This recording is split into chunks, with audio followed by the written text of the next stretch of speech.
In this lesson, we're going to review the elimination method. When you have a system of equations and you have the two equations lined up where the same variables are underneath each other, the equal sign and the constants on the right side, you can use the elimination method. So when you're solving a system of equations, you can use the elimination method by adding the two equations together to eliminate. That means to get rid of a variable. Our goal is to cancel out a variable. So there are some steps. So step one, we're going to multiply one or both of the equations by a number so that one variable is the negation. That just means opposite of some other variable, of the same variable in the other equation. So we just want them to be opposites. And usually we're going to stick with multiplying both of them, and you'll see that in a minute. Once we multiply the equations, we're going to add the two equations together, and we're going to solve it. Let me fix that word. It's kind of messy. So now I'm going to go ahead and do this. For the first equation, if you look here, what we want is opposites. So if you already look, you'll see that the y's are already opposites. Opposite means same number, different signs.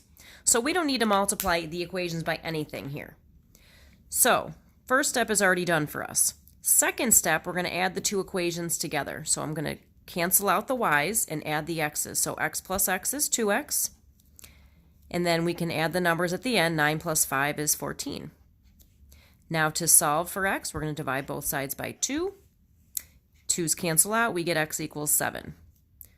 You would think that we're done, but we still have another letter to find. So that brings us to step 3. We're going to solve for the leftover variable by substituting.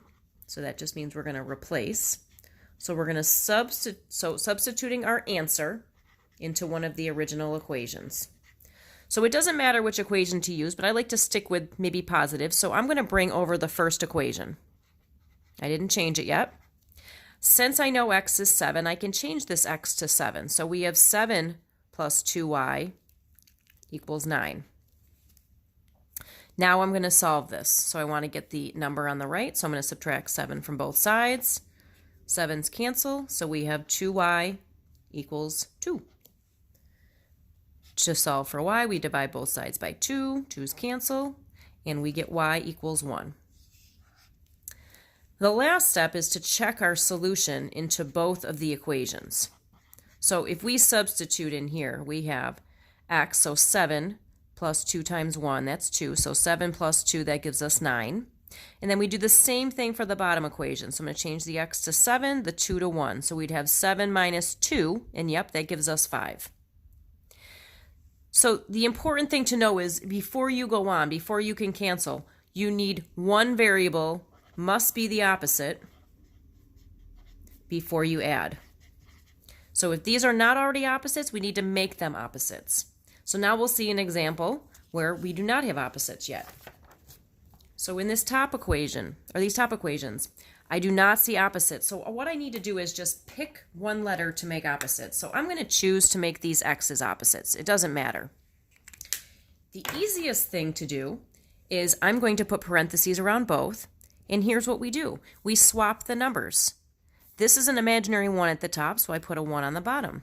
This is a 2, so I'm going to bring this 2 at the top. Now, the important thing is they're not opposites yet. This will become 2x, this will become 2x. We want one to be opposite, so we just make one of them a negative. Now what we're going to do is distribute. So again, what we did was we took a pair and we flipped the numbers. We moved this 1 to the bottom, this 2 to the top, and since they aren't opposite signs, we just made one of them opposite. So now if we distribute, multiplying everything by negative 2, so we get negative 2x. This becomes minus 6y, and this last term becomes negative 34. Now on the bottom, if I multiply by 1, that doesn't change anything, so I'm just going to bring the original equation over. That's what's nice about multiplying by 1. Before I continue, we need to look to see if we have opposites, and we do, so we can go ahead and combine. So if I combine the y's, negative 6 plus 1 is negative 5, so negative 5y, that's like an imaginary 1. Equals negative 34 plus 14 is negative 20. Now, since I have one letter left, I can solve this. So I'm going to divide both sides by negative 5. Negative 5's cancel. Negative 20 divided by negative 5 is 4. So we get y is 4. We are not done because we need to find the x. So we're going to pick an equation and substitute it in. I'm going to use the top equation. So let me bring that over. I'll shift this over a little bit. So this is my original first equation. Since y is 4, I'm going to change this y to 4. So we have x plus 3 times 4 equals 17. Now I'm going to multiply. So I have x plus 12 equals 17. I subtract 12 from both sides. 12's cancel. So we have x equals 5. Last example. Same type of example. We do not have opposites, but I do notice that we have opposite signs right here. This might make it easier for us. So I'm going to choose to make these opposites. So what I'm going to do to make them opposites, I'm going to put parentheses around both, and I'm going to flip the numbers. Since the 2's on the top, I'm going to bring the 2 to the bottom. Since the 3's on the bottom, I'm going to bring it to the top. Since these are already opposite signs, I don't need to put a negative on the outside. That's what makes it easier. So now I'm going to distribute. If I multiply everything by 3, we get 12x plus 6y equals 42. On the bottom, I'm going to multiply everything by 2. So we get 14x minus 6y equals negative 16. Notice I multiplied also the last term by that 2. Do we have opposite letters? Yes, we do. We can cross them off and continue. So now we're going to combine straight down. 12 plus 14 is 26, so we have 26x. If I combine the numbers, 42 minus 16 is 26.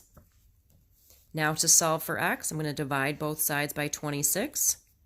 26 is cancel, so we get x equals 1.